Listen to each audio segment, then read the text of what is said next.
Baik, Bapak Ibu, selanjutnya adalah materi yang akan dibawakan langsung oleh Coach kita tercinta. Ada Coach Fitra Jaya Saleh. Coach Fitra Jaya Saleh ini merupakan CEO dari Hellas Corp, CEO dari Pondok Trainer Indonesia, Master G Coach, dan juga trainer bisnis nasional. Kita sambut yang paling meriah, Coach Fitra Jaya Saleh.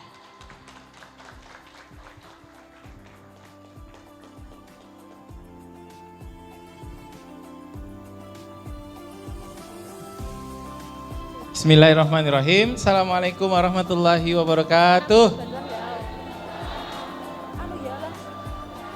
Sebelum kita mulai, saya mau difoto dulu.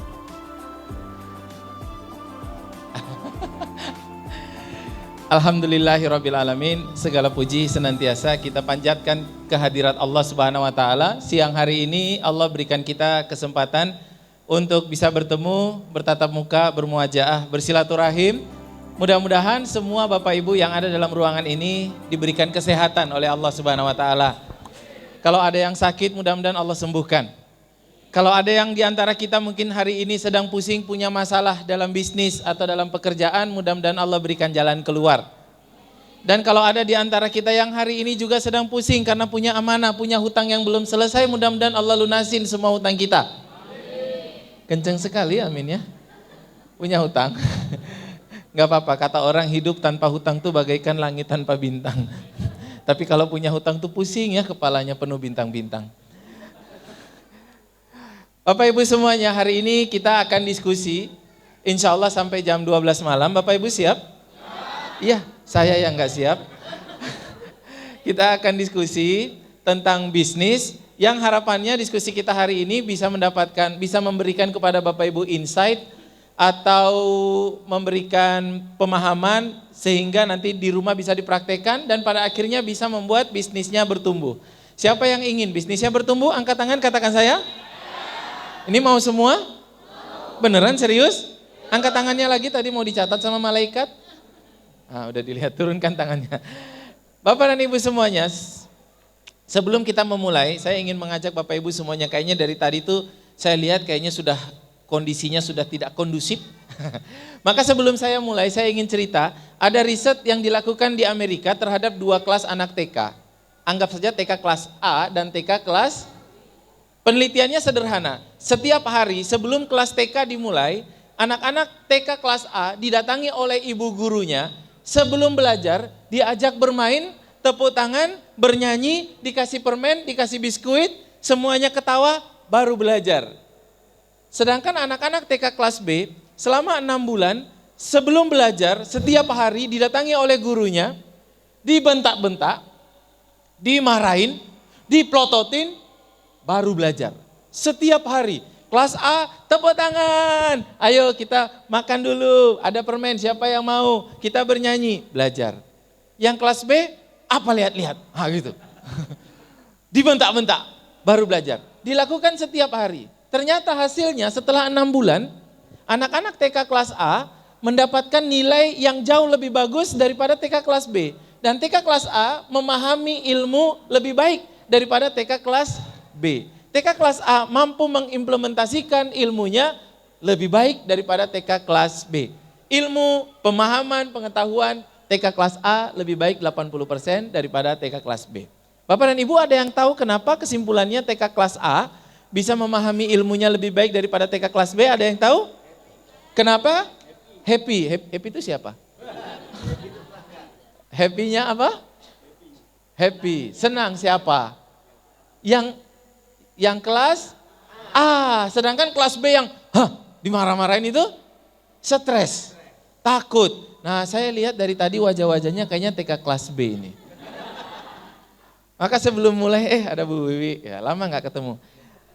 Maka sebelum kita mulai, saya pengen ngajak kita semua untuk menjadi seperti anak TK kelas A terlebih dahulu. Semuanya harus menjadi anak-anak. Anak-anak itu gak punya beban. Gak mikir cicilan, gak mikir target, gak mikir nutup omset, dan gak mikir bayar hutang. Betul kan?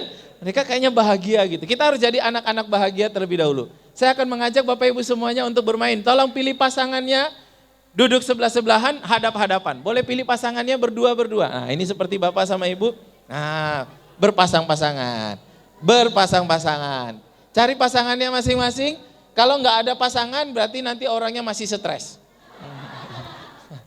Tolong pilih pasangannya masing-masing.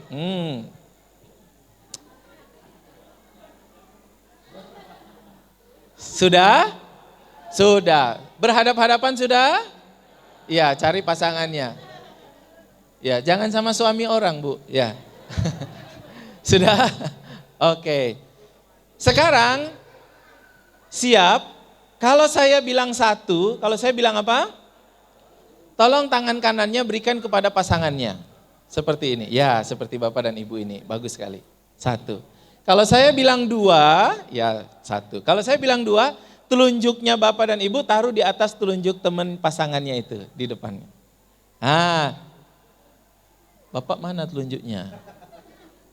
Nah, disilang, tapi disilang ya, disilang. Nah, ya bingung kan otaknya tuh, bingung tuh.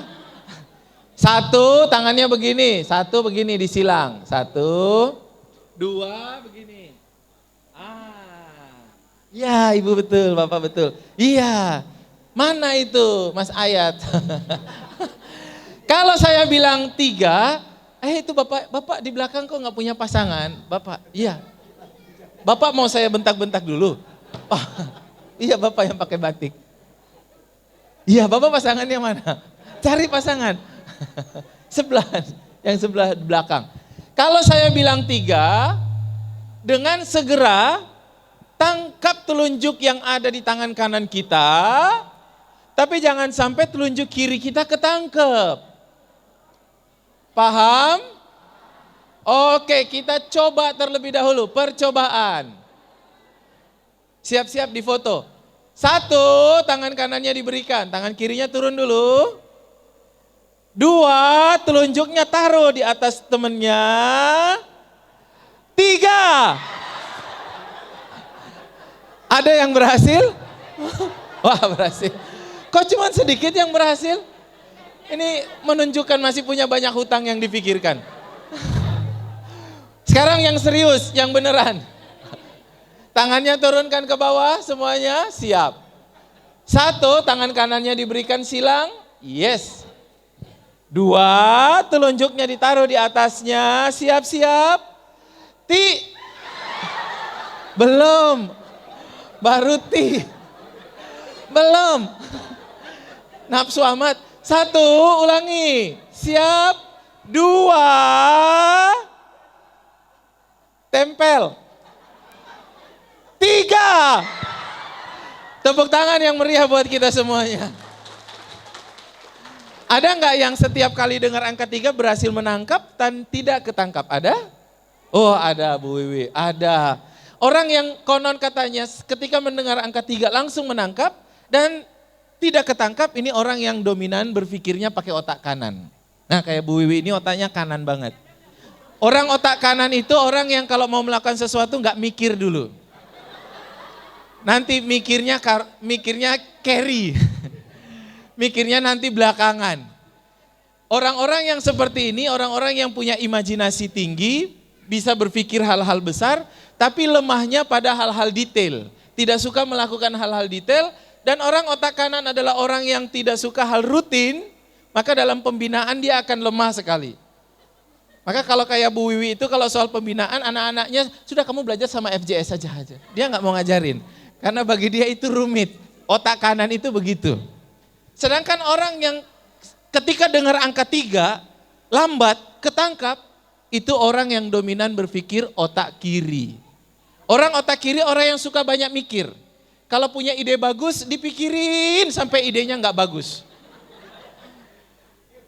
Mikir terus. Dia mau melangkah, mau melakukan satu hal itu dia pikir terus. Sampai lupa. Tapi kekuatannya, dia sangat hebat dalam pembinaan terhadap jaringan. Dan dia hebat dalam hal-hal detail. Kalau ada selisih perhitungan, dia akan cari sampai ketemu. Kalau nggak ketemu dia penasaran. Nanti ketemunya pas sholat. Oh iya. Itu orang otak kiri. Sedangkan orang yang ketika dengar angka 3, dia masih bengong, ada apa ini? Itu nggak punya otak. Tadi saya lihat daerah sini banyak. Nah Bapak dan Ibu semuanya, hari ini saya berharap mudah-mudahan tahun ini 2023 mudah-mudahan kita akan menjadikan tahun ini tahun yang lebih baik daripada tahun kemarin. Kata Rasulullah SAW dalam hadis disampaikan, barang siapa yang hari ini lebih baik daripada hari kemarin, maka dia wa man kana yaumuhu khairan min amsihi, barang siapa yang hari ini lebih baik daripada kemarin maka dia beruntung. Barang siapa yang hari ini sama seperti kemarin maka dia merugi. Sama aja dibilang merugi. Berarti kalau tahun 2013 penjualan kita sama, omset kita sama, aset kita sama, berarti kita termasuk orang yang merugi. Dan barang siapa yang hari ini lebih buruk daripada yang kemarin dia celaka. Wah. Maka Nabi mengisyaratkan bahwa kita tahun ini harus lebih baik dari tahun kemarin-kemarin. Setuju? Mudah-mudahan tahun ini kita bisa omsetnya, penghasilannya naik 10 kali lipat. Setuju? Kalau nanti kita ketemu lagi mudah-mudahan misalnya tahun depan kita ketemu lagi acara di sini lagi. Mudah-mudahan semuanya sudah datang pakai mobil-mobil bagus. Mobil-mobil mewah. Mobil mewah apa tahun depan yang mau dibawa ke sini? Alphard. Ya minimal Alphard TH ya. Alphard, Masya Allah. Itu nanti di depan itu parkirannya mobil Alphard, Pajero, Fortuner, bagus-bagus di depan. Pas saya datang, Masya Allah saya cuma bisa ngelihat sambil geleng-geleng, nunduk-nunduk. Karena saya pakai helikopter. Wah. Mudah-mudahan nanti kita tahun ini lebih baik daripada tahun kemarin. Mudah-mudahan bisa naik 10 kali lipat. Siapa yang pengen naik 10 kali lipat? Angkat tangan katakan saya. Mau semuanya? Oke, waktu kita singkat, nanti duhur jam berapa ini? Azan? 11.45, berarti waktu kurang lebih 30 menit. Saya akan cerita yang pertama, ada yang bantuin saya buka slide?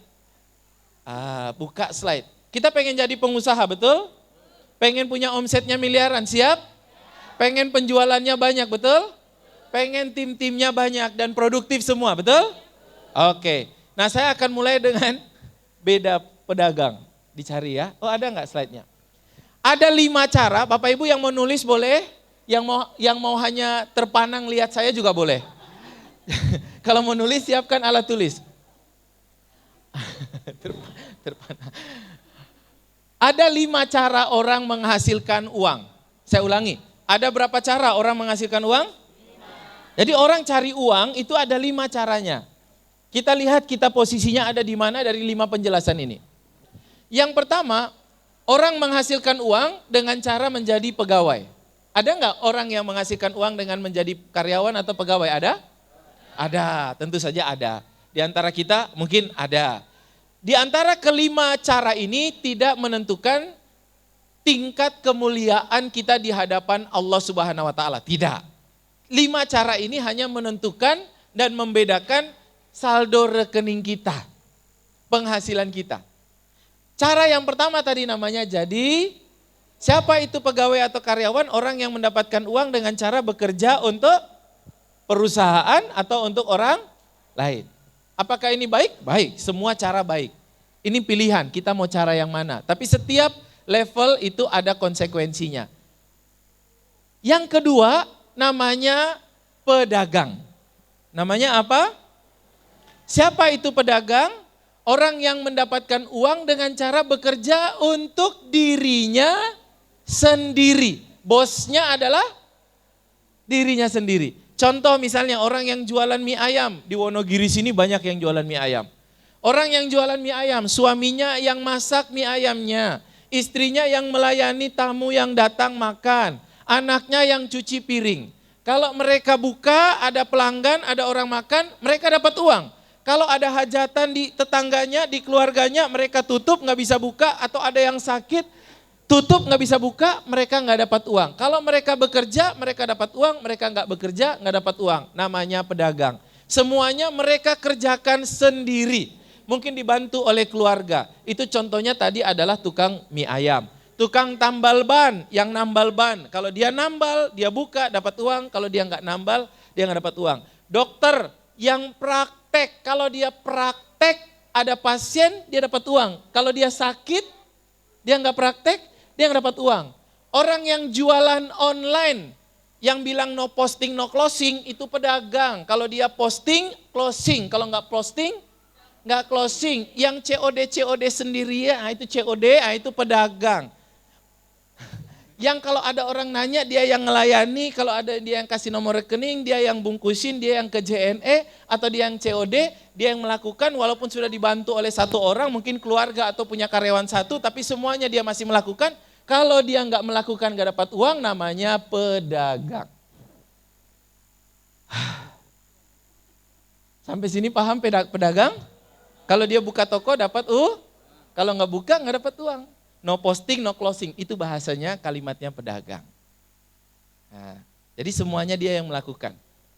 Saya juga pedagang dulu lama, dari tahun 2006 sampai 2013. 7 tahun saya jadi pedagang. Apa pedagangnya? Saya tahun 2006 sampai 2017, 7 tahun. Saya pertama punya bimbel. Bimbingan, saya yang bikin poster, saya desain sendiri. Saya print sendiri. Saya ke sekolah, saya tempel sendiri. Ada nomor, kalau mau daftar di situ saya tulis nomor admin, padahal nomor saya sendiri. Kalau ada yang mau daftar, daftarnya ke saya. Nanti ketika anaknya ketemu saya, yang ngajar saya sendiri. Lalu saya alasan, oh ini kamu yang kemarin daftar sama admin ya. Adminnya saya sendiri. Yang ngajar saya sendiri. Rapi-rapi meja, nyapu-nyapu, nulis semuanya, hapus. Saya sendiri. Dan kadang-kadang rasanya kayaknya malu ketika anak-anak tuh bayarnya juga ke saya. Saya ngumpulin uang-uang gitu ya. Nah, saya melakukan itu ngajar bimbel. Saya melakukan semuanya sendirian. Dari jam 7 pagi saya ngajar sampai jam 11 malam setiap hari. Kalau saya ngajar, saya dapat uang. Kalau saya nggak ngajar, saya nggak dapat uang. Hari Senin sampai hari Sabtu jadwal saya ngajar. Saya hanya punya hari Minggu. Itu pun saya gunakan untuk bikin soal dan meriksa jawaban. Sama Pak. Kalau saya berhenti 1 bulan berarti saya nggak ada penghasilan 1 bulan. Itu namanya pedagang. 7 tahun saya menjalaninya. Waktu itu di tahun 2006, 2007 dapat uang 12 juta 1 bulan bersih. Waktu itu saya sudah senang sekali. 12 juta, mohon maaf kalau 12 juta di keadaan yang sekarang mah cuma setengah hari atau 1 hari udah bisa dapat 12 jutaan, 15 juta gaji. Tapi kalau dulu 12 juta 1 bulan. Kalau nggak ngajar nggak dapat uang.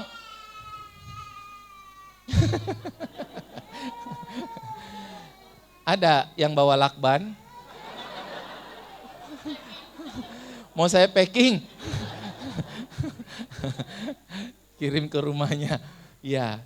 Jadi Bapak Ibu, saya melakukan itu semuanya. Tapi mau berhenti, eman-eman. Tapi mau dilanjut, kok capek. Saya pulang sampai rumah jam 12. Di rumah itu cuma butuh kasur. Tidur, besok pagi habis subuh siap-siap, jalan lagi, ngajar lagi. Gitu terus. Lalu saya berpikir, ini mau sampai usia berapa saya kayak begini. Nanti kalau usia saya udah 40, sudah 50, masa saya tetap ngajar, tetap ngeprint. Masa saya masih melakukan semua sendirian? Saya harus bekerja agar dapat uang. Saya jadi mikir, ini bosnya siapa? Bosnya saya atau bisnisnya? Kok kayaknya saya yang harus bekerja agar bisnisnya hidup. Harusnya kan bisnisnya berjalan agar saya bisa hidup. Bener gak sih? Saya jadi terjebak. 7 tahun. 2 tahun saya melakukan bisnis itu, bimbel. Saya kira saya berbisnis, ternyata belum bisnis. Itu mah baru dagang. Dagang skill.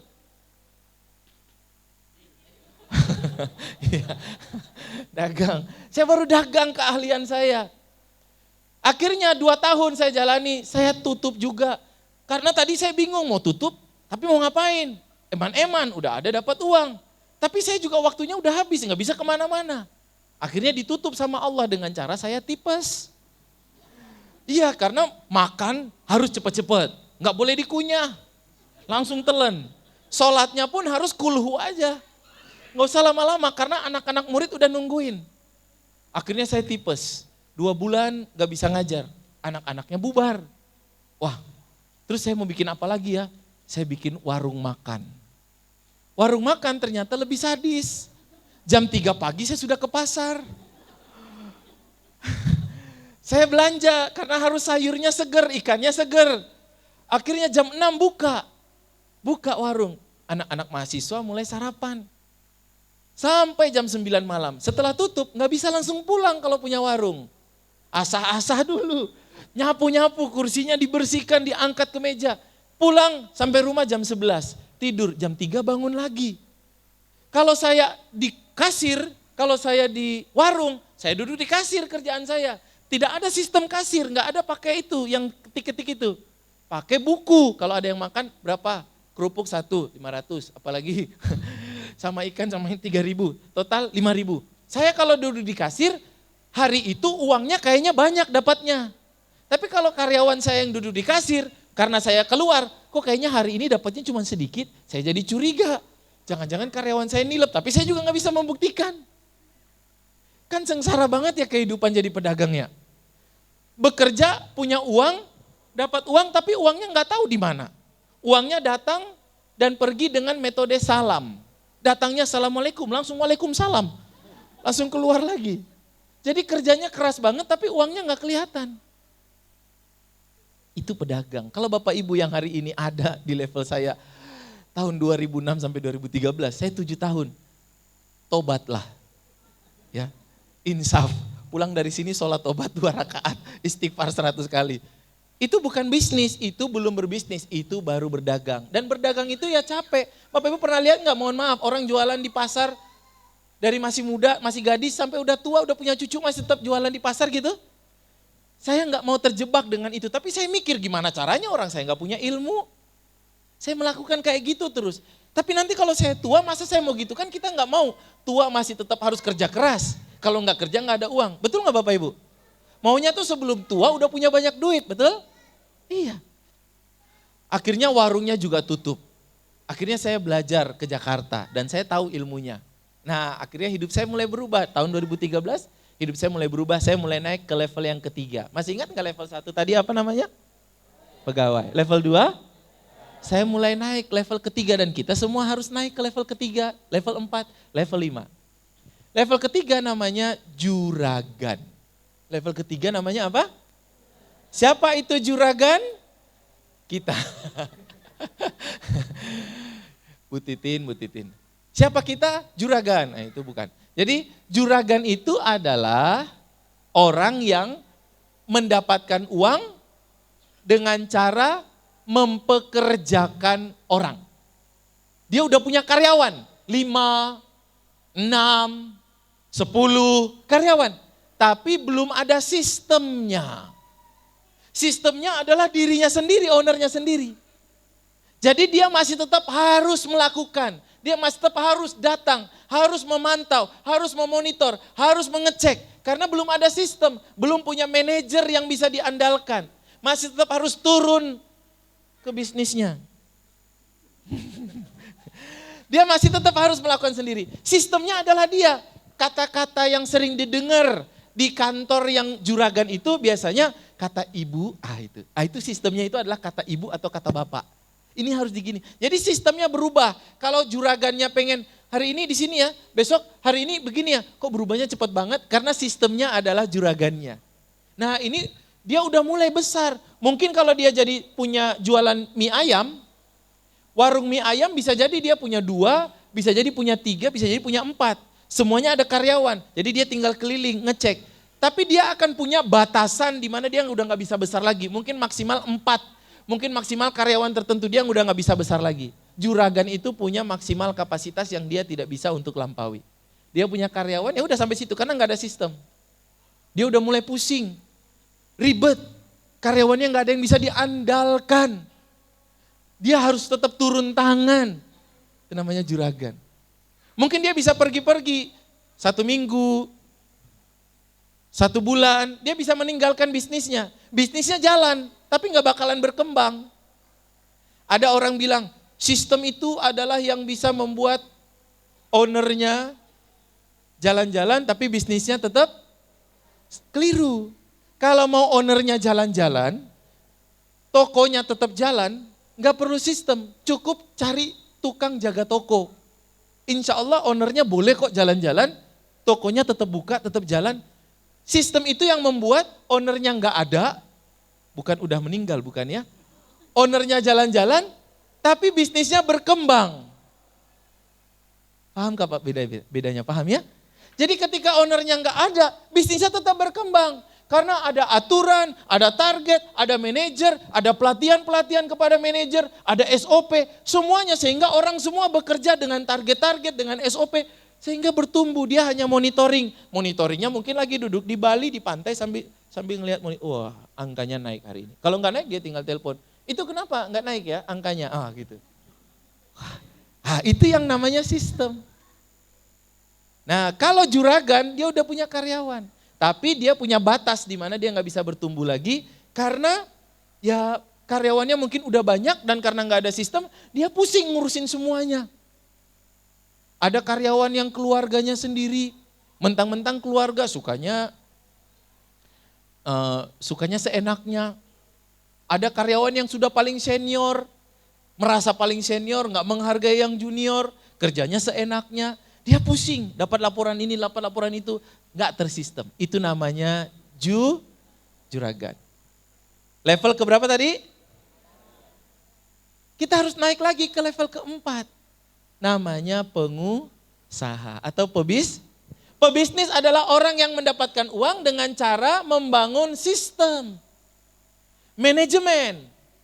Dia punya manajemen. Dia punya manajer, direktur. Dan semua direktur itu orang yang bisa diandalkan. Ada target, ada pola kerja, ada SOP, ada sistem, ada budaya, semuanya sudah ada. Sehingga dia tidak perlu harus hadir di situ, semua sudah tercapai. Kadang-kadang orang sudah punya manajer, tapi manajernya nggak bisa diandalkan mencapai target. Itu berarti masih juragan juga. Karena dia harus turun lagi ke bawah, sistemnya belum jadi. Tapi kalau sistemnya sudah jadi, dia sudah autopilot, maka dia disebut pebisnis. Pernah belanja di Indomaret Bapak Ibu? Pernah? Pernah nggak pas datang belanja di Indomaret ketemu sama yang punya lagi jaga kasir? Nggak pernah ya? Tapi kalau orang datang belanja di kita bisa ketemu kita nggak? Bisa. Malah kita yang ngelayanin. Indomaret itu yang disebut tersistem. Level kelima namanya investor. Investor adalah orang yang mendapatkan uang dengan cara mempekerjakan uang. Jadi dia sudah punya kos-kosan, ada 50 kamar, punya apalagi ya, dia menyewakan ruko, itu investor. Terus dia kerjanya apa? Jalan-jalan. Nah, saya terjebak di nomor 2 itu tadi apa? 7 tahun. 2006 sampai 2013. 7 tahun. Dan ada teman-teman saya yang terjebak bukan hanya 6 tahun, 7 tahun. Ada yang 10 tahun, ada yang 20 tahun, ada yang udah mau mati, masih aja pedagang. Nggak bertumbuh karena ilmunya nggak bertumbuh. Konsekuensi dari tiap level itu Bapak Ibu, kalau kita ada di level pertama, level apa tadi? Maka pegawai itu umumnya dapat uang bulanan bersih jutaan. Namanya pegawai itu dapat uangnya bulanannya berapa? Jutaan. 2 juta, 3 juta, 4 juta, itu pegawai. Benar nggak Bapak Ibu? 80% sebagian besar pegawai itu dapatnya jutaan. Oh coach, ada kok pegawai yang dapat uang belasan juta, 20 juta. Ada, tapi sangat sedikit sekali. Umumnya pegawai itu pasti gajinya jutaan di Indonesia. Kecuali mungkin dia kerja di Qatar gitu ya. Level kedua namanya pedagang. Kalau dia di level pedagang, potensi dapat uangnya lebih besar, bersih. Tiap bulan bisa belasan juta. Maka jadi pedagang itu bersih harusnya bisa 11, 12, 15. Coba kita hitung, misalnya jualan bakso, mie ayam. Bisa nggak orang punya mie ayam omset 1 hari rata-rata 1 juta? Bisa nggak? Kalau omset 1 juta rata-rata, keuntungan kurang lebih berapa persen kalau jualan mie ayam? Anggap aja 50% biar mudah hitungnya, betul ya? Berarti 50% berarti 500, anggap aja 500 atau 400. Kali 30 hari, berarti bisa nggak dia dapat 12 bersih, 13 bersih? Bisa nggak? Pedagang itu potensinya dapat saving, uang, tambah belasan juta. Kalau ada orang yang sudah jualan, tapi kok nggak dapat belasan juta, bersih, bukan omset. Saran saya mending jadi pegawai. Nggak usah mikir capek-capek, pasti dapat jutaan. Berarti belum tahu ilmu jualan. Kalau mau jadi pegawai, ilmu yang dibutuhkan adalah ilmu sekolahan. Level 1 ilmu yang dibutuhkan ilmu apa? Karena kalau mau jadi pegawai kan kita kasih ijazah ya kan ya. Tapi kalau jadi pedagang, mohon maaf ilmu sekolah nggak kepake. Mau jadi pedagang, ilmu yang dipakai adalah ilmu jualan. Ilmu sales. Ya bukan setan ya. Sales. Jadi kalau kita sudah jadi pedagang, sampai level 2, di sejak itu kita udah mulai nggak pakai lagi ilmu sekolahan. Karena ketika kita jualan, kita udah nggak pakai lagi itu rumus sinus, kosinus, tangen. Kita nggak pernah kan kasih kembalian, kulaan, sebentar saya hitung ini kayaknya pakai tangen hitungnya ini. Kan nggak pernah kan, malah rumit. Jadi kalau kita jualan, paling kita hanya pakai ilmu sales. Kalau Bapak Ibu naik di level juragan itu akan memberikan kepada Bapak Ibu potensi penghasilan per bulan bersih puluhan juta. Seharusnya kalau Bapak Ibu punya karyawan 5, 6, 7, 8, Bapak Ibu harusnya bisa dapat bersih tiap bulan 20, 30. Saya kasih contoh, kalau tadi orang yang punya mie ayamnya dia jadi juragan. Kalau jadi juragan berarti karyawannya dia mungkin dia bisa buka 3 warung, 4 warung, karyawannya mungkin 15, karyawannya mungkin 20, punya 5 warung atau 4 warung. Satu warung ada yang bersihnya 5 juta, warung kedua bersihnya 7 juta, warung ketiga bersihnya mungkin 10 juta. Total ya bisa 20, 25, 30 juta bersih kalau jadi juragan. Jadi jangan berharap, mohon maaf, jangan berharap ada di level nomor 1 tapi pengen dapat puluhan juta tiap bulan. Susah Pak ya? Iya. Jadi setiap level itu penghasilannya beda-beda. Dan tinggal kita milih kita mau di level mana. Tapi pilihan level itu ada ilmunya. Kalau kita mau berdiri di satu level, maka kita harus punya ilmu di level itu. Kalau di level juragan, ilmunya harus bisa mengelola orang. Level pertama tadi level apa? Itu ilmunya ilmu dari sekolah. Iya, bikin laporan, bikin ilmu sekolah. Kalau mau jadi pedagang, ilmunya ilmu jual. Kalau mau jadi juragan, ilmunya ngelola orang. Kalau naik lagi jadi pengusaha, wah, ada sistem ini potensi penghasilan per bulan bersih ratusan juta. Ratusan juta.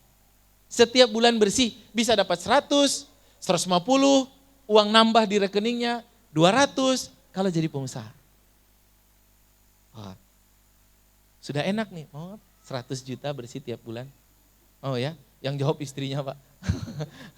Mau banget. Iya, itu ilmunya pengusaha. Dan kita nggak bakalan bisa jadi pengusaha kalau nggak ngerti ilmu manajemen. Jadi di pengusaha itu, di level itu, ilmu yang dibutuhkan bukan lagi ilmu jualan, tapi ilmu membangun manajemen. Dan yang terakhir investor, wah itu dapatnya bisa miliaran.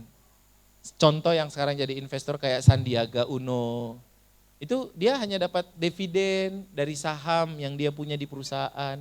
Kemarin dia dapat dari Saratoga dapat 35 miliar per 6 bulan. Jadi kalau dalam per 3 bulan, mohon maaf, per kuartal. 35 miliar, berarti 1 bulan itu dia dapat sekitar 10 miliar gaji. Apa enggak pusing ya jadi Sandiaga itu ya? Bayangkan tinggal di daerah kayak Purwantoro gini, terus gajinya 10 miliar per bulan. Ngabisinnya itu loh. Iya tuh. Nah kita bolak-balik makan mie ayam 10 kali pun gak habis-habis kan setiap hari. Terus mau nge-mall juga kemana kan gitu ya. Pak gak pusing itu Pak Sandi. Jadi orang punya uang itu juga pusing Pak. Orang gak punya uang juga, jadi pilih mana pusing gak punya uang atau pusing punya uang. Nggak bisa nggak pusing, namanya orang hidup itu pasti pusing. Jadi Bapak Ibu, itu level-level dan setiap level mensyaratkan kemampuan baru. Bapak Ibu sekarang kita evaluasi, kita ada di level mana. Mungkin di antara kita ada yang levelnya level pedagang. Di antara kita ada yang levelnya level mulai masuk level juragan. Di antara kita mulai belajar jadi pengusaha. Bagus, tapi setiap tahun kita harus naik level. Jadi nggak usah mikir gimana cara naikin omset, enggak, mikir belajar ilmu supaya naik level. Dengan naik level maka penghasilan kita dengan sendirinya akan bertambah, akan bertumbuh. Mau nggak jadi pengusaha? Dapatnya ratusan juta bersih per bulan. Mau nggak? Saya kasih tahu caranya, mau nggak dipraktekkan? Beneran? Dalam 15-20 menit saya akan kasih tahu caranya, Bapak Ibu pulang praktekkan, siap? Next, kita lihat. Bagaimana? Oh, ini ada tulisan nih, tapi nggak kebaca. Bedanya pedagang versus pengusaha. Pedagang kalau sakit, omsetnya terganggu. Pedagang. Karena nggak bisa jual. Kalau pengusaha sakit, omsetnya terganggu nggak? Enggak. Karena jalan, sudah ada sistem. Jangankan sakit, pedagang bad mood. Lagi bete, lagi nggak mau buka WA, omsetnya terganggu. Ada yang nanya, stok ini masih ada nggak? Nggak mau balas. Lagi marah sama suaminya. Terganggu nggak kira-kira? Lagi marah, lagi bete, update status nyinyir atau update status sedih. Orang yang mau order baca statusnya, aduh nggak jadi order deh. Terganggu. Tapi kalau pengusaha, dia lagi bad mood, lagi pengen, aduh aku nggak pengen kerja, pengen tiduran aja di rumah seharian. Tetap omsetnya ada. Bahkan ketika jadi pedagang, kalau kita mati, bisnis kita selesai. Itu pedagang. Kalau pengusaha mati, bisnisnya tetap berjalan. Nah bagaimana caranya? Next, supaya jadi pengusaha, lagi, next gitu, cepet. Lagi, terus, mulai dari nomor 3 aja. Next, terus nomor 2 lewat, nomor 3, nah dari sini. Next lagi, sekali lagi, yes. Pedagang itu cirinya, kenapa orang jadi pedagang? Nah pedagang itu cirinya begini, pedagang berani buang waktu untuk menjaga uang. Uangnya dia simpan. Pedagang itu mikirnya gini, kalau masih bisa dikerjakan sendiri, ngapain bayar orang? Fix pedagang, gak bakalan bisa bertumbuh. Kalau pengusaha berpikir, lebih baik kita kehilangan uang 2 juta untuk bayar orang, agar bisa dapat 2 miliar. Kadang-kadang kita jaga 2 juta, agar kita bisa ngerjakan semua sendirian. Lempit-lempit sendiri, packing sendiri, kan bisa dikerjakan orang. Karena nggak mau ngeluarin 2 juta itu. Tapi akhirnya kita kehilangan potensi 2 miliar, nggak bisa dapat banyak. Gimana mau dapat miliaran? Kerjaannya ngelempiti, emang ada kerjaan ngelempiti dapat penghasilan miliaran? Kalau mau dapat penghasilan miliaran, pekerjaannya pekerjaan miliaran. Paham gak ini ceritanya? Maaf, COD itu nggak akan menghasilkan miliaran. Maka mulai sekarang yang masih COD itu najis, nggak boleh COD-an lagi. COD itu ngapain? Nggak usah pakai alasan silaturahim ketemu teman, nggak usah. Kalau mau silaturahim nggak usah pakai COD, datang aja. Silaturahim itu niatnya harus silaturahim, bukan niatnya mau COD. Jadi Bapak Ibu, kalau mau dapat miliaran, maka cara berpikir dan cara bekerjanya harus cara bekerja yang menghasilkan miliaran.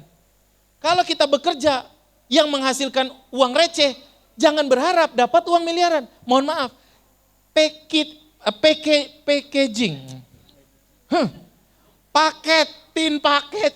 paketin, lakban. Mohon maaf, itu bukan pekerjaan miliarder. Paham gak Bapak Ibu? Posting juga bukan pekerjaan miliarder. Iya, pekerjaan Bapak Ibu adalah membesarkan bisnis, membesarkan jaringan. Bukan packing. Lalu yang packing siapa? Packing siapa Bu? Bayar orang. Wah, Bapak calon pengusaha luar biasa. Sudah pengusaha, amin. Jadi bayar orang. Tapi orang gak bisa besar, gara-gara di kepalanya tuh selalu mikir, masih bisa dikerjakan sendiri. Udah dikerjakan sendiri aja lah. Sampai tua aja tuh packing. Paham gak bedanya? Maka Bapak Ibu kalau mau bertumbuh harus berani. Punya uang, cari orang. Semua pekerjaan teknis, semua pekerjaan yang bisa didelegasikan, delegasikan. Tugas Bapak Ibu, kalau mau bisnisnya besar, tugas Bapak Ibu adalah membesarkan bisnis, bukan menjalankan bisnis. Packing, asa-asa, isa-isa. Terus apa lagi? Lempit-lempit, umbah-umbah. Semua itu tolong. Maka ibu-ibu, mohon maaf, tugas ibu-ibu pengen jadi pengusaha? Siapa yang pengen jadi pengusaha ibu-ibu? Tugas pertama ibu-ibu kalau pengen jadi pengusaha, tolong koordinasi dengan suaminya. Bilang, ayah, abi, suamiku, aku pengen jadi pengusaha agar keluarga kita lebih bagus. Tolong bantu aku, sediakan aku khodimat. Biar ini pekerjaan. Jadi Bapak Ibu, mohon maaf, ibu rumah tangga adalah manajer rumah tangga. Bukan pembantu rumah tangga. Setuju nggak? Manajer. Namanya manajer harus punya, dengar bapak-bapak. Setuju? Istrinya setuju. Jadi bantu istrinya yang pertama adalah dengan menyediakan khodimat. Menyediakan pembantu rumah tangga, asisten rumah tangga. Agar waktunya istri bisa digunakan untuk aktivitas yang bermanfaatnya lebih besar. Semua aktivitas. Iya, tuh. Semua aktivitas, nyuci, itu didelegasikan. Apalagi mohon maaf ya, nyetrika. Itu pekerjaan yang paling menghabiskan waktu, energi, dan tidak memberikan manfaat yang besar. Iya kan? Capek nggak? Capek nggak Bu? Capek, keringetan, menghabiskan waktu paling banyak, dan tidak menghasilkan omset, tidak menghasilkan manfaat bagi orang lain. Delegasikan. Bayar orang 1 juta, 1,5 juta biar kita bisa ngejar 1,5 miliar, 2 miliar. Jadi kenapa kita nggak dapat 2 miliar? Karena kita sibuk ngerjain yang 2 juta. Paham Bapak Ibu? Oke. Senggol Bawi, tuh dengerin. Yang ke berikutnya. Next, kalau mau jadi pengusaha, next lagi. Kenapa orang jadi pedagang terus menerus tidak berubah? Karena pedagang itu bekerjanya setiap hari cari pembeli. Pedagang itu kerjaannya setiap hari cari orderan. Itu pedagang. Setiap hari posting. Kalau ada yang temenan sama saya nanti di WA, saya lihat story-nya posting produk, berarti ini fix, ini pedagang. Kalau pengusaha, apakah dia posting? Posting juga. Tapi dia, mohon maaf, pedagang itu posting produk. Kalau pengusaha dia cari orang, dia rekrut orang, dia bangun tim. Setiap hari, ini pekerjaan ngumpul-ngumpul kayak gini. Yang ngumpulin Bapak Ibu, nah ini pengusaha. Ini pengusaha ini yang ngumpulin tim-timnya, kerjaannya membangun tim. Kalau yang kerjaannya cuman, kalau Bapak Ibu postingnya produk, maka orang belinya produk. Bapak Ibu nggak bisa dapat miliaran, kalau orang beli 1, beli 2, udah beli 1 jauh COD lagi. Dianterin, ketemu, aduh itu capek, melelahkan. Jadi kalau orang mau jadi pengusaha, tugasnya pengusaha setiap hari 80% waktunya harus habis untuk membangun tim dan membangun sistem. Dia harus cari orang, bina orang. Bapak Ibu harus bina tim-timnya. Hari ini timnya ada 10, besok harus ada 15. Datangi mereka, bina mereka, didik mereka. Jangan punya mental yang lemah. Tapi kita udah undang 20, yang datang 2. Enggak apa-apa. Fokus sama yang datang. Yang gak datang abaikan. Nanti lebih baik 2 ini jadi. Bapak Ibu gak boleh hancur mentalnya gara-gara orang gak datang. Bina terus menerus, setiap hari fokus pada proses. Lakukan terus menerus. Tugasnya business owner adalah membina, membangun timnya. Kalau Bapak Ibu sibuk jualan, Bapak Ibu gak sibuk bangun tim. Mohon maaf, uang miliaran hanya datang, ratusan juta hanya datang kalau Bapak Ibu bangun tim. Kalau Bapak Ibu jualan sendirian, langsung ke end user, nggak bakalan dapat banyak. Setuju nggak? Bapak Ibu hanya bisa bangun uang miliaran kalau punya tim. Maka harus belajar tentang membangun tim. Pengusaha 80% waktunya bangun tim. Saya berharap mudah-mudahan yang dari NTT, ini dari NTT ya, orang Trenggalek Bu ya. Mudah-mudahan nanti tahun ini manajemen Bariklana diundang untuk ngisi acara di NTT, tim-timnya ibu dan bapak itu, wah yang jualan gomil. Sama seperti ini, lakukan seperti ini di sana. Paham Bu ya? Iya. Lakukan yang seperti ini pekerja, yang melakukan seperti ini pengusaha. Nah, maka tugas kita adalah membangun tim. Bayar orang untuk posting, bayar orang untuk COD, bayar orang. Dan itu butuh keberanian. Nanti kalau orangnya nggak ini gimana? Nanti kalau orangnya nggak bisa kerja, itulah bedanya pengusaha sama pegawai. Kalau pegawai maunya bayar langsung ada hasil. Kalau pengusaha ada resiko yang dia ambil, itulah bedanya. Tapi kalau pegawai, nanti kalau sudah dibayar nggak menghasilkan, Gimana? Mindsetnya pegawai. Kalau mindsetnya pengusaha, nanti saya latih dia. Kalau dia nggak bisa, yang penting dia mau belajar. Kita latih dia. Itu mindset pengusaha. Dia mengambil resiko. Jadi pengusaha itu bersahabat dengan resiko. Resiko itu berasal dari bahasa Inggris. Apa bahasa Inggrisnya? Risk. Risk itu dari bahasa Arab. Rizki. Maka menjauhi resiko sama dengan menjauhi, itu dia. Itu namanya kotak gatok. Next, nomor berikutnya. Cocok iya. Orang jadi pedagang itu karena 80% waktunya habis untuk operasional. Maksudnya teknis-teknis. Bapak Ibu pernah lihat ada orang namanya Johnny, penjual kuitiau. Dia dipanggil Johnny the Kuitiau Man.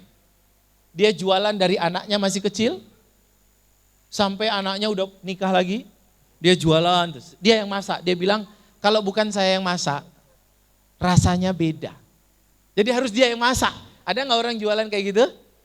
Dia yang masak sendiri. Sampai suatu ketika anaknya pas di rumah, anaknya nggak sekolah, dia pulang lihat anaknya lagi nonton TV di depan TV di sofa, dia kaget. Anak saya udah segede ini ternyata. Saking dia berangkat pagi pulang malam, kaget anaknya udah gede banget. Karena dia mengatakan mindsetnya, ini saya yang harus masak. Kalau bukan saya yang masak, rasanya beda. Nah ini namanya pedagang, mindset pedagang. Sampai tua jadi pedagang. Maka kalau pengusaha, dia 80% bekerjanya tidak pakai otot, tapi pakai otak, pakai akal.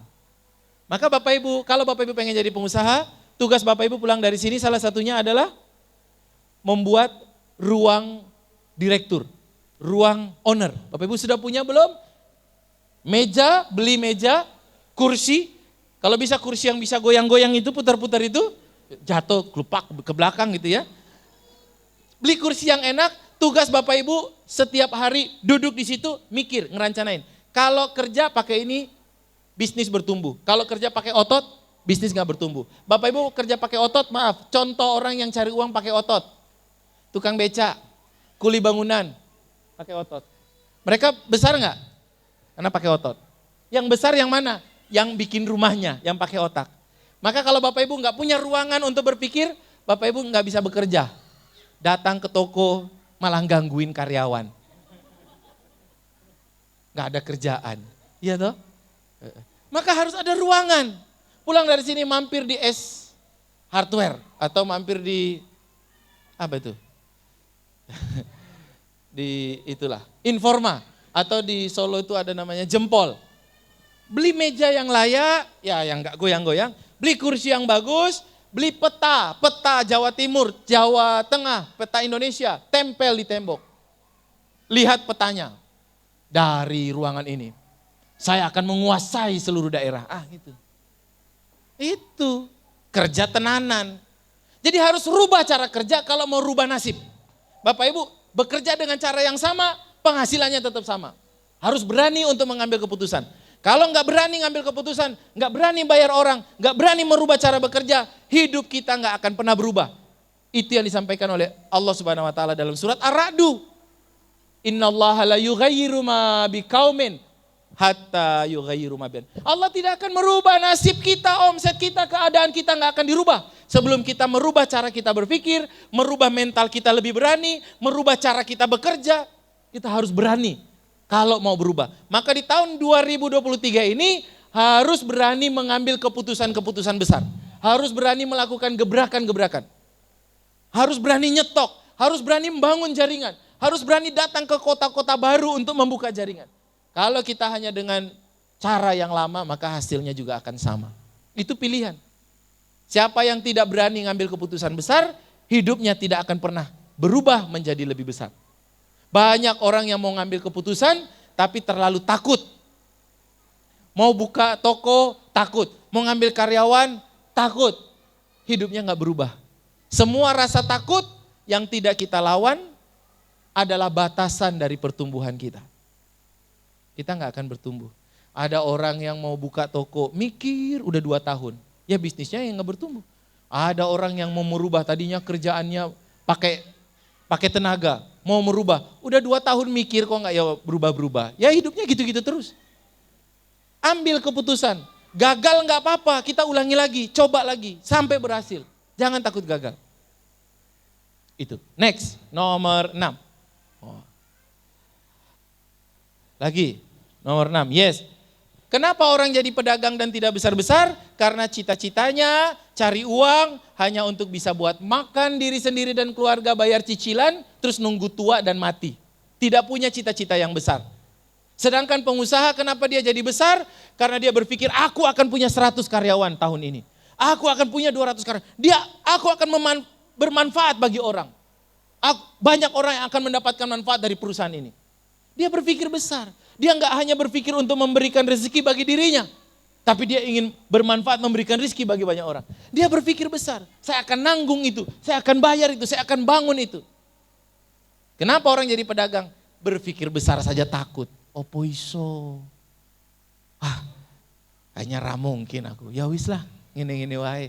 Yang penting bisa dapat uang buat makan, bayar anak sekolah, bayar cicilan. Dan diulangi lagi bulan depan, terus nunggu mati, udah. Ini jadi orang kecil terus.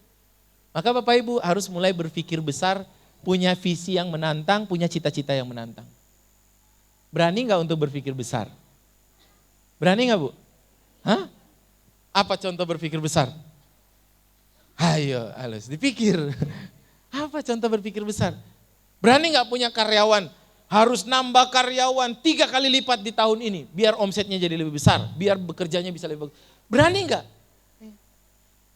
Berani enggak jadi untuk punya cita-cita besar. Jadi saya tuh salah satu yang membuat saya bertumbuh, salah satunya adalah saya sering memepetkan diri saya. Memepetkan itu apa ya? Membuat diri saya dalam keadaan kepepet. Agar saya tidak nyaman.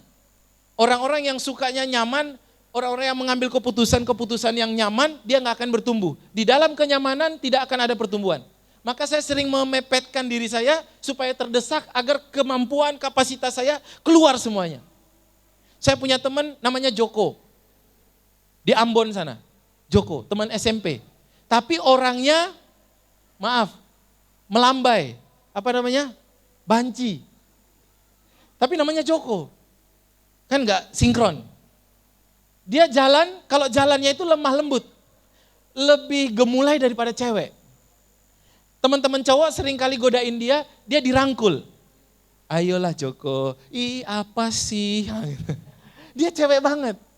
Jalannya lembutnya cewek. Suatu ketika kita pulang sekolah bareng-bareng, kita jalan. Ketika jalan di gang kecil, ada anjing herder lagi tidur di tengah jalan. Kita semua melipir, pinggir-pinggir. Pas sampai di dekat anjing, teman saya dorong si Joko. Wurs, jatuh dia, tidur di atas anjing. Anjingnya kaget, dia juga kaget. Wajah anjingnya didorong, langsung dia lari. Kita kan udah lari duluan. Langsung dia lari dari belakang dan larinya lebih kenceng dari kita semuanya. Padahal dia tadinya lemah lembut sekali. Potensi dia itu keluar 100%. Gara-gara ada anjing ini. Kadang-kadang hidup kita ini mohon maaf gak ada anjingnya. Hidupnya terlalu nyaman, tidak dipepetkan diri kita. Maka hidup itu harus punya visi yang besar. Harus ada sesuatu yang mengejar agar bisa jadi besar. Ingat, sebaik-baiknya kita adalah yang paling banyak manfaatnya. Harus memepetkan diri kita agar bermanfaatnya lebih besar. Maka punya nggak visi besar? Yang berikutnya, lagi next. Nomor 8. Next. Ini sudah tadi. Nomor 9. Nomor 9. Pedagang tidak punya lingkungan orang-orang sukses. Saya dulu pernah tinggal di Salatiga. Mohon maaf.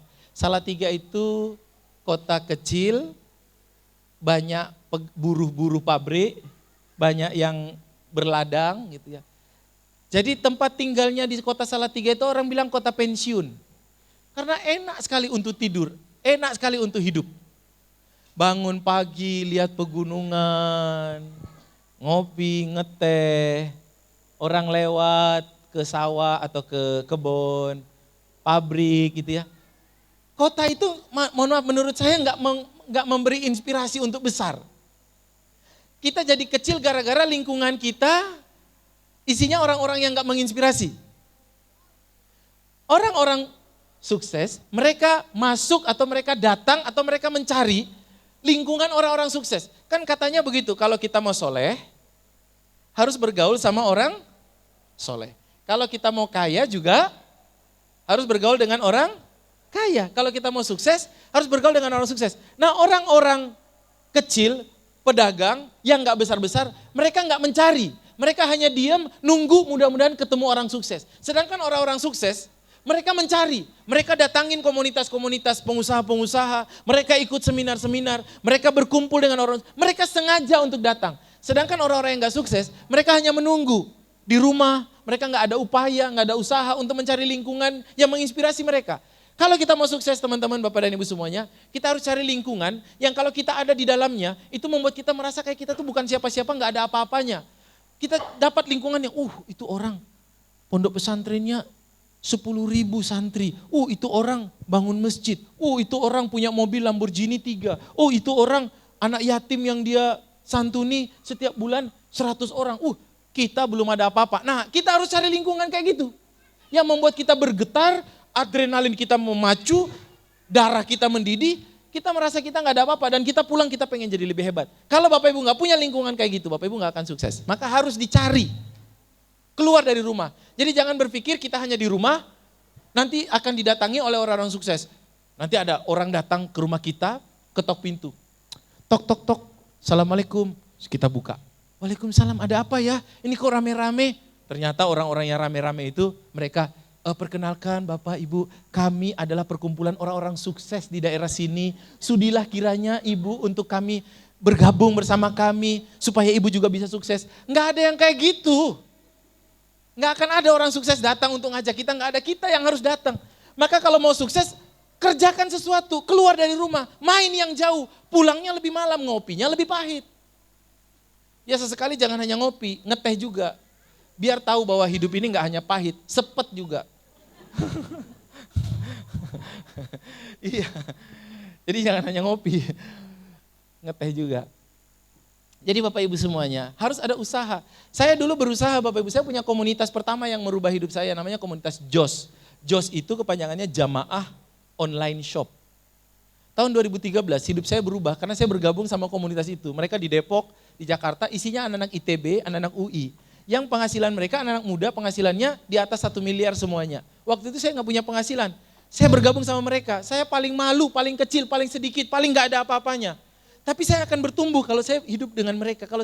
Dan mereka ketemu setiap pekan, mereka ketemu dan saya datang dari Solo, saya datang ke Jakarta hanya untuk ketemu, kumpul dengan mereka, mendapat energinya, ngambil inspirasinya agar saya pulang. Lalu saya bangun bisnis saya di Solo. Akhirnya bisnis saya bertumbuh. Maka hidup kita, coba lihat, kata orang-orang, para motivator mengatakan, kalau kita bergaul dengan 5 orang, dan 5 orang itu teman kita, kita luntang-lantung kemana-kemana sama mereka, selalu sama mereka, dan kelima-lima itu hafiz Quran, maka kita adalah orang ke-6 yang akan menjadi hafiz Quran. Kalau kita bergaul, luntang-lantung sama 5 orang, dan 5 orang itu mereka punya Alphard semuanya, maka sebentar lagi kita adalah orang ke-6 yang punya Alphard. Maka hati-hati dengan siapa kita bergaul. Nabi pun memberikan isyarat. Kalau mau bergaul itu, kalau bergaul dengan penjual minyak wangi, maka kita juga bisa wangi. Kalau bergaul dengan pandai besi, kita juga jadi kena bau besi. Maka bergaulah dengan yang jualan minyak wangi, begitu katanya Bu Titin. Bergaulah dengan orang-orang yang punya kehebatan, orang-orang yang hebat. Dan itu nggak bisa datang, kita yang harus nyari. Saya nyari sampai di Depok, saya datengin, ngeluarin uang satu kali datang ke sana, berangkat 2 juta, PP itu 2 juta, berangkat pulang dari tahun 2013. Hidup saya mulai berubah ketika saya bergaul dengan mereka. Sampai sekarang kita masih punya komunitas, masih ngobrol di grup, masih chat, dan mereka orang-orang hebat. Ada yang punya Traveloka, ada yang punya Bukalapak, namanya Zaki, orang Sragen itu. Kita ngobrol di situ. Dan saya dapat inspirasi banyak sekali. Saya punya komunitas yang membuat saya bertumbuh. Baik komunitas sukses, bisnis maupun komunitas sukses akhirat. Komunitas-komunitas para ustadz, para kiai. Akhirnya saya juga bikin pondok pesantren saya sendiri. Pondok pesantren sekarang ada 4. Karena saya bergaul dengan orang-orang yang punya pondok pesantren. Jadi saya juga bisa, maka cari, nggak boleh diem. Cari. Dan keluarkan uang untuk bisa ketemu komunitas itu. Karena kita mau sukses. Kalau mau sukses harus bergerak, harus lakukan sesuatu. Cari komunitas yang bisa membuat kita sukses. Next, nomor 10. Oh, apa ini? Nomor 10 ini kasihan sekali. Pedagang itu kerja keras tapi nggak punya uang. Pedagang itu jualannya ada omset tapi nggak ada cash. Nah itu biasanya ciri-ciri pedagang. Omsetnya berapa? Alhamdulillah 100 juta. Di uangnya. Gak ada. Omset itu abstrak. Omset itu ada nggak barangnya? Saya mau tanya Bapak Ibu, omset itu ada nggak barangnya? Omset 100 juta itu barangnya ada nggak uangnya? Kalau misalnya Bapak Ibu bilang ke saya omsetnya 100 juta, saya tanya mana uangnya? Nggak ada kan, muter kan? Omset itu nggak penting, yang penting duit. Nah pedagang itu kerja jualan akhir bulan selalu pusing nggak punya duit. Bayar gaji habis itu nggak punya duit. Karyawannya bisa beli HP, ownernya gigit jari. Kita mau beli HP aja mikir 5 kali kok karyawannya bisa beli HP ya. Nah itu pedagang. Ibu kayak gitu enggak? Tapi kalau pengusaha, dia ada uang karena dia tahu ilmu mengelola uang. Setiap bulan selalu dia simpan uangnya jadi emas, uangnya jadi tanah, uangnya jadi motor, uangnya jadi barang. Uangnya jadi aset. Yang terakhir sampai nomor 11 saja. Dan yang terakhir, kalau mau jadi pengusaha, yang terakhir, nih nggak kebaca kan? Saya juga nggak kebaca. Pedagang itu nggak mau. Pedagang itu kenapa dia jadi pedagang dan nggak besar-besar? Karena dia mindsetnya dia nggak mau ngeluarin uang untuk investasi leher ke atas. Dia nggak mau datang ke seminar berbayar. Dia nggak mau ikut pelatihan. Dia ngomongnya gini, daripada ikut pelatihan mending buat nyetok. Pedagang banget. Nyetok aja, muter aja gitu, nggak pernah bertumbuh. Ingat Allah hanya mengangkat derajat orang-orang yang berilmu. Kita mau, Imam Syafi'i juga mengatakan kalau kita ingin dapat dunia pakai mau dapat akhirat juga pakai mau dapat keduanya juga pakai Nah pedagang tidak bertumbuh, tidak menjadi besar karena tidak mau ngeluarin uang untuk belajar. Sedangkan pengusaha itu bertumbuh karena mereka menganggarkan, mereka tahan keinginannya, mereka tahan belanjanya, mereka keluarkan uang lebih dahulu untuk mereka investasi pada ilmu. Karena mereka paham, kalau saya investasikan nanti saya akan bertumbuh, penghasilan saya akan naik, baru nanti saya akan menikmati di akhir. Pedagang itu maunya menikmati di awal, dapat uang sedikit langsung, ayo semuanya kita makan bakso, habisin uangnya, habis. Tapi kalau ikut pelatihan nggak mau. Nah maka barang siapa yang nggak berinvestasi pada ilmu, nggak mau belajar, nggak mau bayar, maunya gratisan, mentalnya gratisan, maka kehidupannya nggak akan berubah. Hanya gitu-gitu aja terus. Nah itulah pedagang, dan kebanyakan orang jadi pedagang ya karena nggak mau belajar. Karena nggak mau bayar. Nah itu pilihan bagi kita semuanya. Kita mau jadi yang level mana? Itu pilihan bagi kita. Kalau kita mau jadi pengusaha, maka kita mulai dengan merubah cara kita hidup, merubah cara kita bekerja. Kita harus hidup, berpikir dan bekerja seperti pengusaha, baru hasilnya kita akan jadi pengusaha. Bekerjalah seperti pengusaha, maka hasilnya menjadi pengusaha. Walaupun hari ini belum jadi pengusaha, tapi bekerjalah, berpikirlah seperti pengusaha, maka hasilnya kita akan jadi pengusaha. Jadi jangan berpikir, ya nantilah kalau saya sudah punya uang banyak jadi pengusaha baru saya beli meja, saya bikin ruangan. Enggak, berpikirlah seperti pengusaha, bekerjalah seperti pengusaha, hasilnya adalah menjadi pengusaha. Bapak Ibu, paham? Paham. Mau jadi pengusaha?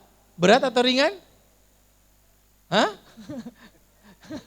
Berat atau ringan? Berat ya? Iya. Kalau Bapak Ibu bilang berat, berarti selesai kita hari ini Bapak Ibu nggak akan pernah jadi pengusaha.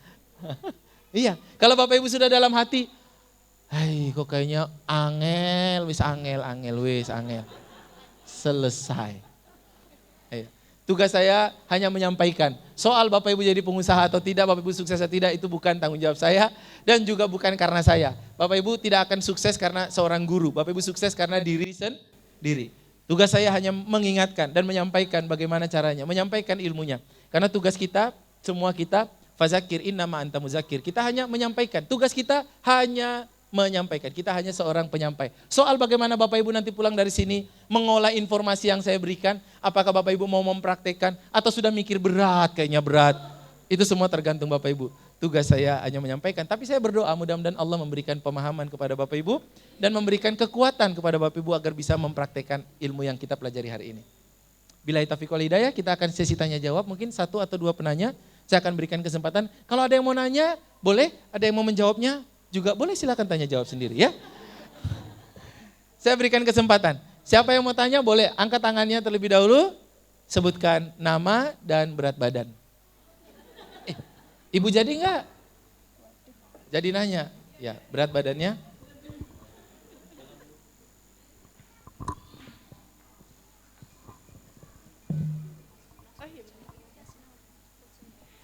Bismillah, Assalamualaikum warahmatullahi wabarakatuh. Nama saya Erna Al-Kurniawati dari Klaten. Enggak usah berat badan nih Pak ya. Enggak usah. Bercanda Bu.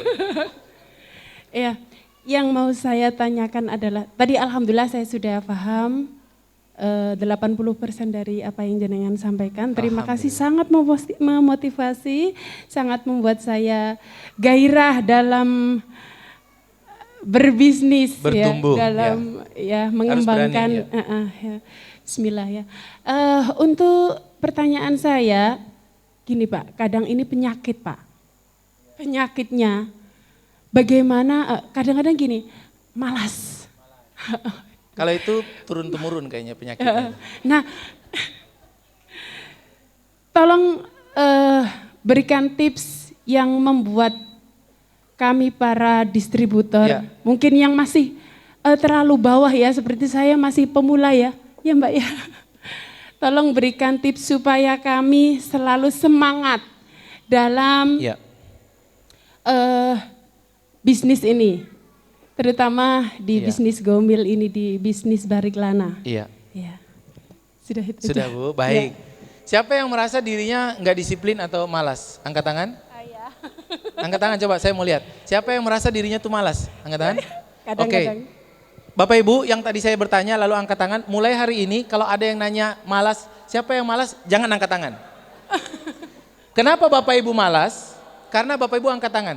Karena merasa saya orangnya malas. Karena kita mengklaim diri kita adalah orang yang kita akan menjadi seperti apa yang kita pikirkan.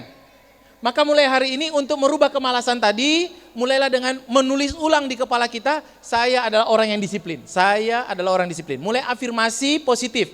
Kenapa kita malas? Karena kita mengklaim, menganggap, mengafirmasi diri kita malas, maka ketika ada kesempatan untuk malas, kita akan mengizinkan diri kita untuk malas karena kita memang menganggap kita orangnya malas. Bisa dipahami?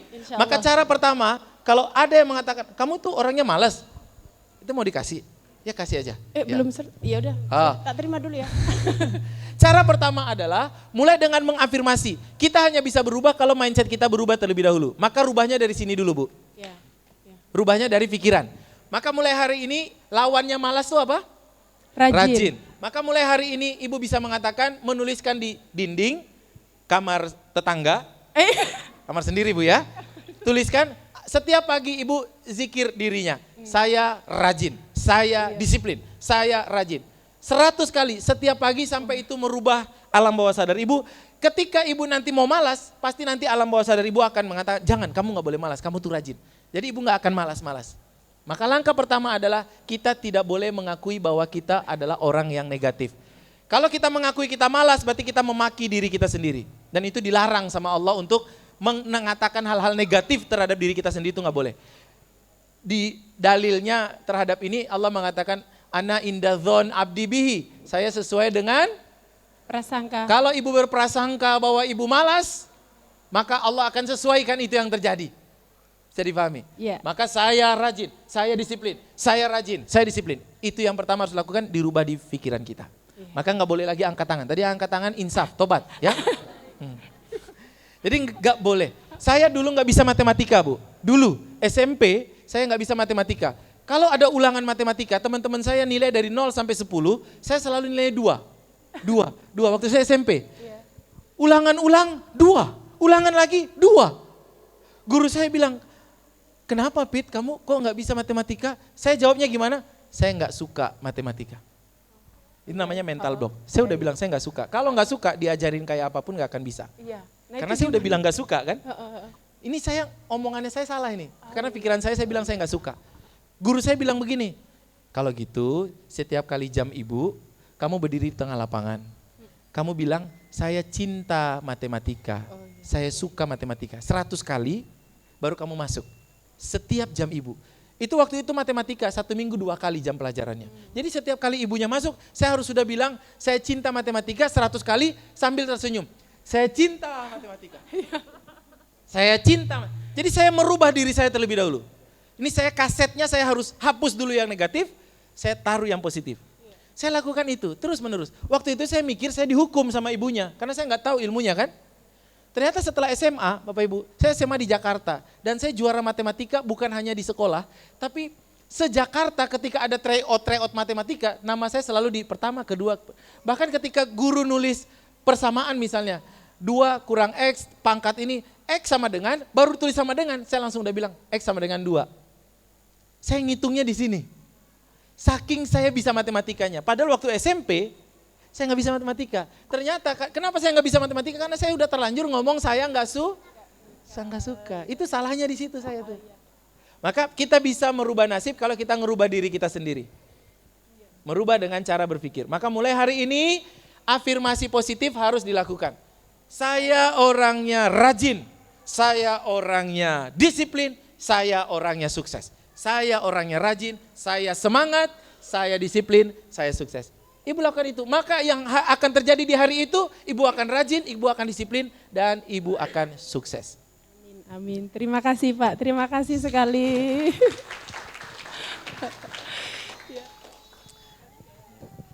Berikutnya ada lagi, ya, wah rame ternyata ya Pak ya. Iya, kasih itu yang ujung dulu.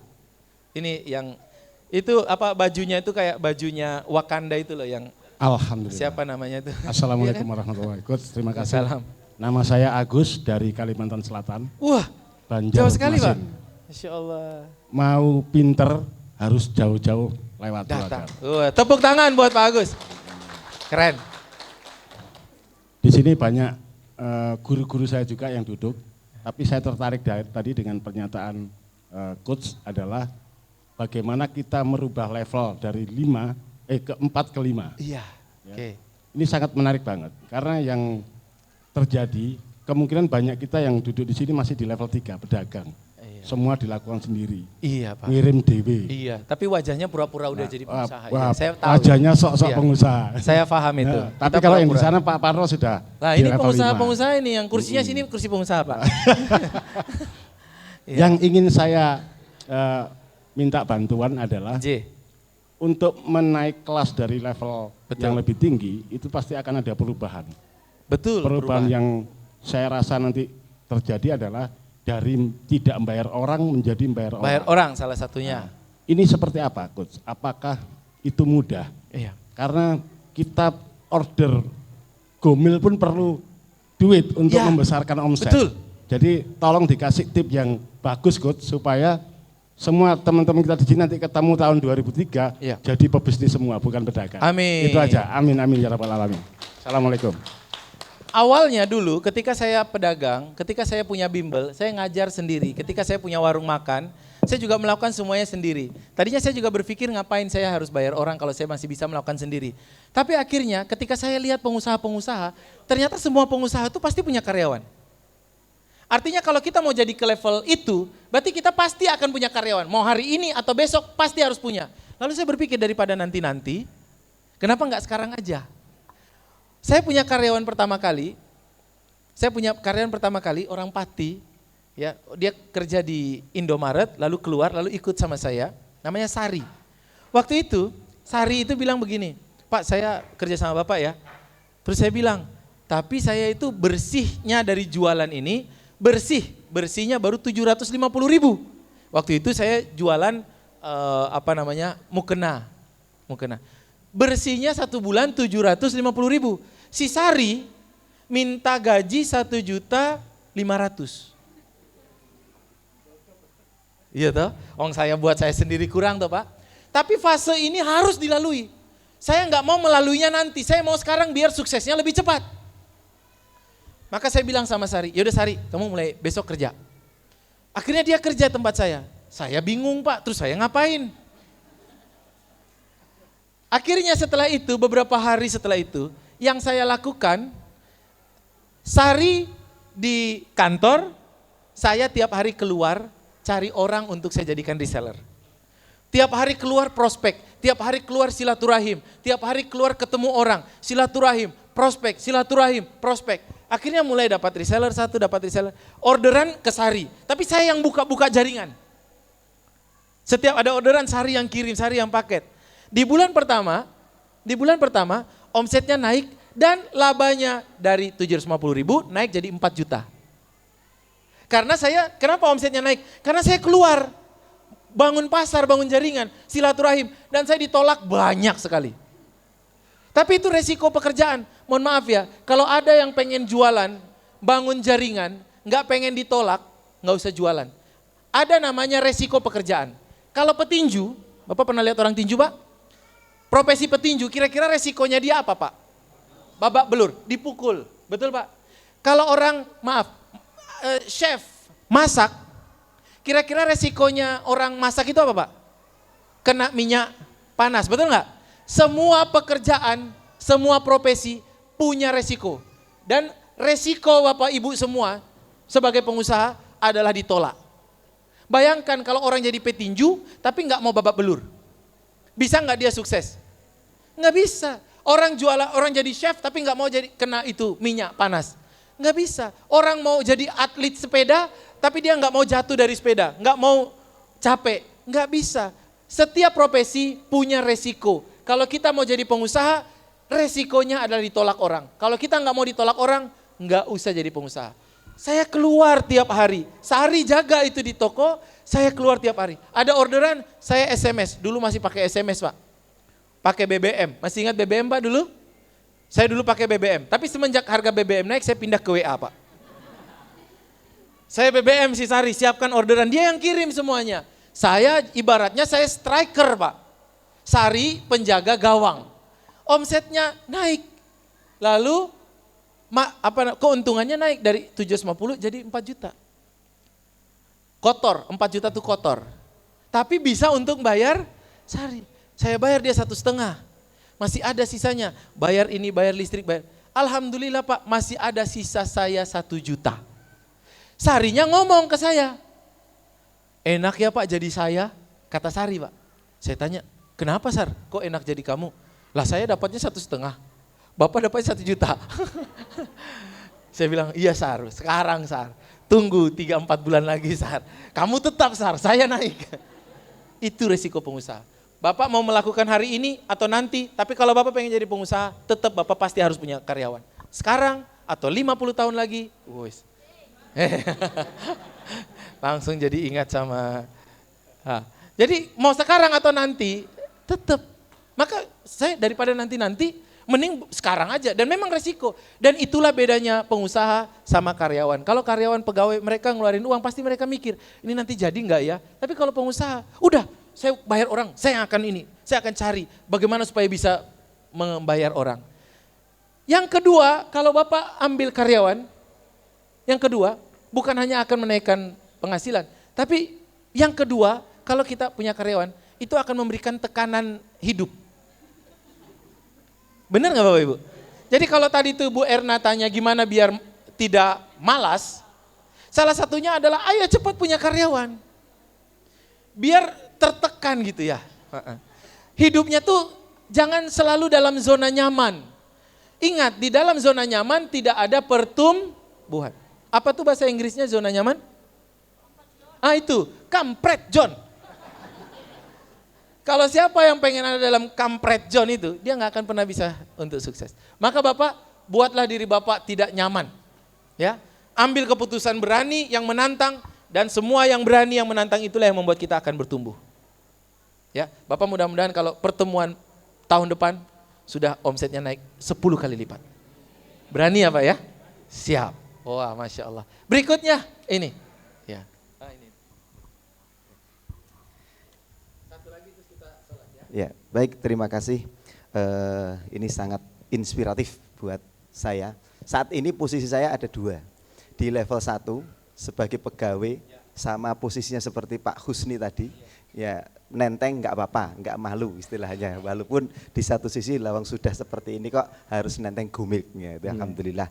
Kemudian yang kedua sebagai pedagang, belajar, ya belajar untuk menjadi pengusaha. Tapi saat ini ternyata masih jadi pedagang. Iya, ya, jangan lama-lama Pak. Saya dulu 7 tahun itu kelamaan. Iya.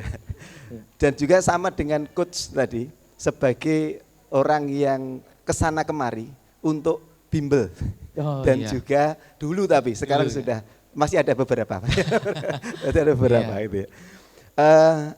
Ada beberapa hal ini yang perlu saya tanyakan, masalah pendidikan, karena tadi hubungannya dengan coach juga seorang memiliki pondok pesantren, pondok pesantren.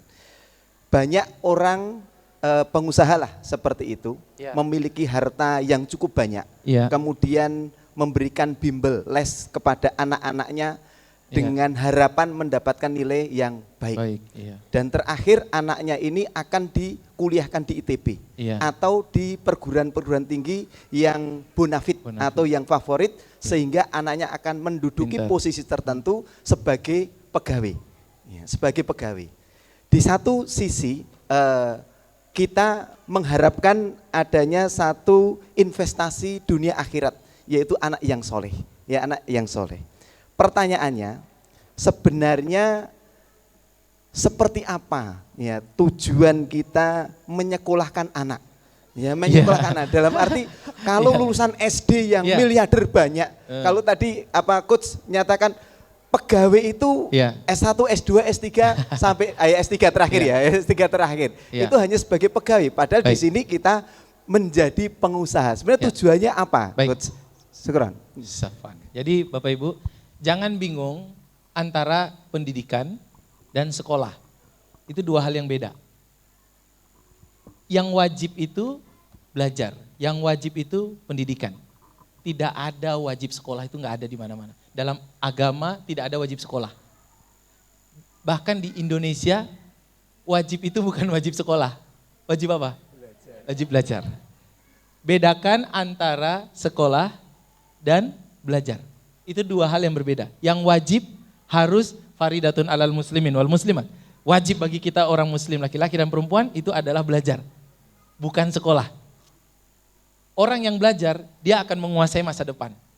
Ada orang yang sekolah tapi tidak belajar, Pak. Dan belajar itu bisa dilakukan di mana saja. Untuk jadi pengusaha, cara belajarnya ada 3. Tidak di sekolah. Ada 3 caranya. Untuk jadi pengusaha. Kalau tadi kan Bapak bilang kalau sekolah kan biasanya orang jadi pegawai, betul ya? Yes. Kalau untuk jadi pengusaha, cara belajarnya ada 3. Tempat belajarnya ada 3. Yang pertama belajar sendiri, namanya self learning. Belajar di internet, belajar lewat e-course, belajar di YouTube, belajar sendiri. Saya melakukannya setiap hari. Saya nonton YouTube, saya nonton e-course. Itu istri saya itu tahu kalau saya di rumah itu pasti saya nonton, saya tulis. Karena saya tempat belajar, karena saya butuh. Maka kalau saya udah duduk di depan laptop tuh bisa sampai jam malam gitu ya. Saya nulis satu persatu, itu belajar sendiri. Cara kita belajar. Karena ilmu-ilmu yang kita pelajari dulu di sekolah, sekarang udah usang, udah gak kepake lagi sebagai pengusaha. Bapak butuh ilmu-ilmu baru yang tidak didapatkan di sekolah. Tempat belajar yang kedua adalah di komunitas. Seperti ini komunitas Bariklana, ada komunitas bisnis seperti TDA, IIBF, tahu ya Pak ya? Apalagi komunitas bisnis? Apa Bu? SBC. Oh, ada banyak sekali komunitas bisnis. Kita dapat ilmu di situ. Itu cara yang kedua, tempat yang kedua. Tidak di sekolah untuk menjadi pengusaha. Dan yang ketiga adalah di seminar-seminar atau kursus-kursus. Jadi kalau kita hanya mengandalkan ilmu kita yang dari sekolah untuk sukses di bisnis, nggak bisa. Nah, maka pertanyaan yang tadi jawabannya poin pertama, wajib itu belajar. Jadi kalau anak itu sekarang, dia sekolah, menurut saya yang paling harus dipelajari itu, kan bagi kita yang paling harus dipelajari pertama kali setelah akidah adalah akhlak. Ya Pak ya? Maka yang penting itu kasih sekolah yang kasih akhlak baik. Dia nggak bisa matematika nggak apa-apa. Nanti suatu waktu dia akan bisa kok. Yang penting akhlaknya baik. Karena orang yang sukses itu yang akhlaknya baik. Bapak Ibu kalau lihat cerita Sirah Nabawiyah, dalam cerita-cerita Sirah itu sahabat Nabi yang kaya-kaya, seperti misalnya Umar bin Khattab, itu ketika meninggal itu punya uang 3,8 triliun. Ketika meninggal, dia punya harta, kebun yang terhampar dari Madinah sampai Khaybar. Ada 70.000 petak kebun yang dikerjasamakan dengan petani paron bagi hasil. Umar kaya, Abu Bakar kaya, Utsman bin Affan kaya, Abdurrahman bin Auf kaya. Mereka semua kaya. Pertanyaannya, mereka sering ikut seminar bisnis nggak? Mereka belajar ads nggak? Apa yang membuat mereka bisa kaya? Akhlak. Karena bisnis mereka pakai akhlak. Maka anak-anak kita sekarang yang penting cari sekolah yang mendidik akhlak. Kalau dia nggak bisa PPKN nggak apa-apa, udah nanti akan tahu kok gitu. Dia nggak tahu Pancasila nanti akan tahu kok. Yang penting akhlak karena itu akan dipakai selamanya. Itu yang penting. Ya berikut-berikutnya nanti menyusul. Maka kalau anak-anak ya cari sekolah yang mengutamakan pendidikan akhlak.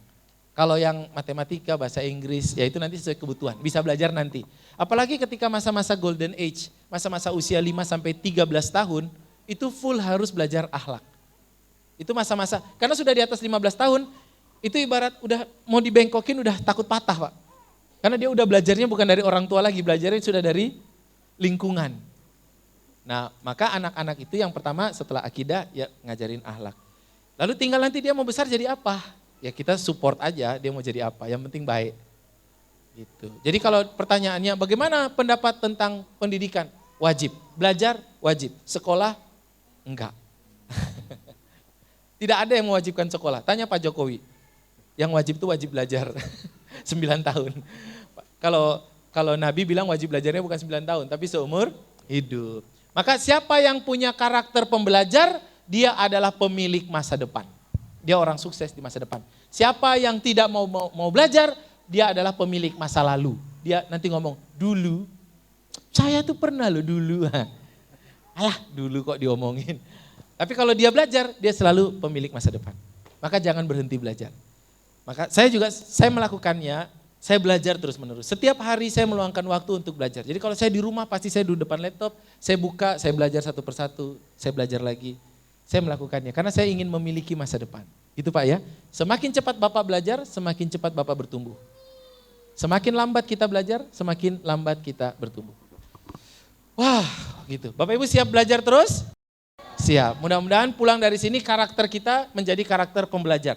Haus ilmu, ngejar ilmu, datangin majelis ilmu, ilmu dunia, ilmu akhirat. Belajari semuanya, praktekkan semuanya. Ya. Kemarin ada yang nanya, terakhir sebelum saya akhiri. Kemarin ada yang nanya, Coach katanya nggak boleh ngejar-ngejar dunia, kalau bisnis itu ngejar dunia. Saya bilang kalimatnya keliru, bukan ngejar dunia. Kita juga nggak perlu ngejar-ngejar akhirat, karena akhirat nggak perlu dikejar, dia nggak akan kemana-mana. Dunia juga nggak perlu dikejar, tapi kita mau dapat akhirat, mau dapat dunia, betul nggak Bapak Ibu? Kalau mau dapat akhirat, mau dapat dunia, nggak perlu dikejar keduanya. Yang harus kita lakukan adalah kita kejar, kita perbaiki diri kita, agar layak dapat dunia dan agar layak dapat akhirat. Jadi yang dikejar itu bukan akhiratnya mau dikejar gimana. Yang harus dilakukan adalah perbaiki ibadah kita, perbaiki amal soleh kita, perbaiki siapa Pak? Diri kita. Kalau kita perbaiki diri kita, maka dunia akan datang merangkak di bawah kita, akhirat akan datang menghampiri diri kita. Karena kita memperbaiki diri kita. Jadi yang harus diperbaiki adalah diri kita, belajar untuk memperbaiki diri. Jadi cara untuk memperbaiki diri adalah belajar. Dengan belajar insya Allah diri kita jadi lebih baik, maka kita lebih sukses di bisnis dan insya Allah kita akan mendapatkan juga akhirat kita. Oke Bapak Ibu kita tepuk tangan yang meriah buat kita semuanya. Saya kira mungkin itu Bapak Ibu semuanya kita akan istirahat, makan siang, apa namanya acaranya? Maksiat. Makan siang, sholat istirahat. Enggak, isoma. Billahi taufiq wal hidayah. Assalamualaikum warahmatullahi wabarakatuh. Waalaikumsalam. Tepuk tangan buat kita semuanya. Terima kasih Coach Fitra Jaya Saleh dan Bapak Ibu. Sekarang waktunya isoma, jadi pastikan Bapak Ibu makan di sebelah kiri, sebelah keluar, terus ke kiri itu bisa. Monggo Bapak Ibu sampai jam 1 ya Mbak Mutia.